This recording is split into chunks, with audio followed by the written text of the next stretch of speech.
ಆಮೇಲೆ ಇಲ್ಲಿ ಮಧು ಬಂಗಾರಪ್ಪ ಯಾವುದೇ ಕಾರಣಕ್ಕೂ ನಾನು ಕೂಡ 2.5 ವರ್ಷ ಆಯಿತು. ನಾನು ಬೇರೆ ಪಕ್ಷದಲ್ಲಿ ಇದ್ದವನು. ನಾನು ಬೇರೆ ಪಕ್ಷದಲ್ಲಿ ನನಗೆ ಗೌರವವನ್ನು ಕೊಟ್ಟು OBC ಅಧ್ಯಕ್ಷರು ಮಾಡಿ, ವೈಸ್ ಪ್ರೆಸಿಡೆಂಟ್ ಮಾಡಿ, ಮಂಗಳೂರು ಇನ್ಚಾರ್ಜ್ ಮಾಡಿ, ಈಗ ಒಂದು ಮಂತ್ರಿಗಿರಿಯನ್ನು ಕೂಡ ಕೊಟ್ಟು ಕೆಲಸವನ್ನು ಮಾಡಲಿಕ್ಕೆ ನನಗೆ ಕೊಟ್ಟಿದ್ದಾರೆ. ಅದು ವರಿಷ್ಠ ತೀರ್ಮಾನಕ್ಕೆ ನಾವು ಯಾವತ್ತೂ ಕೂಡ ಕೆಲಸ ಕೊಡ್ಬೋದು. ಇವತ್ತಿರುತ್ತೆ, ನಾಳೆ ಇರಲ್ಲ, ನನಗೆ ಗೊತ್ತಿಲ್ಲ. ಅದು ಪಕ್ಷದ ತೀರ್ಮಾನ ಆಗ್ತದೆ. ಪಕ್ಷದ ತೀರ್ಮಾನ ಫೈನಲ್ ಆಗ್ತದೆ ಯಾವಾಗಲೂ. ಆಮೇಲೆ ಇಲ್ಲಿ ಮಧು ಬಂಗಾರಪ್ಪ ಯಾವುದೇ ಕಾರಣಕ್ಕೂ ನಾನು ಕೂಡ 2.5 ವರ್ಷ ಆಯಿತು. ನಾನು ಬೇರೆ ಪಕ್ಷದಲ್ಲಿ ಇದ್ದವನು. ನಾನು ಬೇರೆ ಪಕ್ಷದಲ್ಲಿ ನನಗೆ ಗೌರವವನ್ನು ಕೊಟ್ಟು OBC ಅಧ್ಯಕ್ಷರು ಮಾಡಿ, ವೈಸ್ ಪ್ರೆಸಿಡೆಂಟ್ ಮಾಡಿ, ಮಂಗಳೂರು ಇನ್ಚಾರ್ಜ್ ಮಾಡಿ, ಈಗ ಒಂದು ಮಂತ್ರಿಗಿರಿಯನ್ನು ಕೂಡ ಕೊಟ್ಟು ಕೆಲಸವನ್ನು ಮಾಡಲಿಕ್ಕೆ ನನಗೆ ಕೊಟ್ಟಿದ್ದಾರೆ.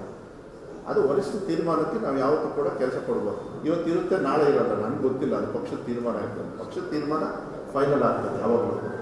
ಆಮೇಲೆ ಇಲ್ಲಿ ಮಧು ಬಂಗಾರಪ್ಪ ಯಾವುದೇ ಕಾರಣಕ್ಕೂ ನಾನು ಕೂಡ 2.5 ವರ್ಷ ಆಯಿತು. ನಾನು ಬೇರೆ ಪಕ್ಷದಲ್ಲಿ ಇದ್ದವನು. ನಾನು ಬೇರೆ ಪಕ್ಷದಲ್ಲಿ ನನಗೆ ಗೌರವವನ್ನು ಕೊಟ್ಟು OBC ಅಧ್ಯಕ್ಷರು ಮಾಡಿ, ವೈಸ್ ಪ್ರೆಸಿಡೆಂಟ್ ಮಾಡಿ, ಮಂಗಳೂರು ಇನ್ಚಾರ್ಜ್ ಮಾಡಿ, ಈಗ ಒಂದು ಮಂತ್ರಿಗಿರಿಯನ್ನು ಕೂಡ ಕೊಟ್ಟು ಕೆಲಸವನ್ನು ಮಾಡಲಿಕ್ಕೆ ನನಗೆ ಕೊಟ್ಟಿದ್ದಾರೆ. ಅದು ವರಿಷ್ಠ ತೀರ್ಮಾನಕ್ಕೆ ನಾವು ಯಾವತ್ತೂ ಕೂಡ ಕೆಲಸ ಕೊಡ್ಬೋದು. ಇವತ್ತಿರುತ್ತೆ, ನಾಳೆ ಇರಲ್ಲ, ನನಗೆ ಗೊತ್ತಿಲ್ಲ. ಅದು ಪಕ್ಷದ ತೀರ್ಮಾನ ಆಗ್ತದೆ. ಪಕ್ಷದ ತೀರ್ಮಾನ ಫೈನಲ್ ಆಗ್ತದೆ ಯಾವಾಗಲೂ.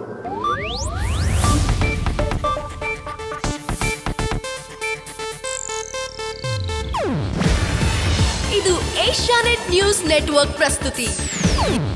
ನೀವು ನೋಡ್ತಿದ್ದೀರಾ ಏಷ್ಯಾನೆಟ್ ಸುವರ್ಣ ನ್ಯೂಸ್.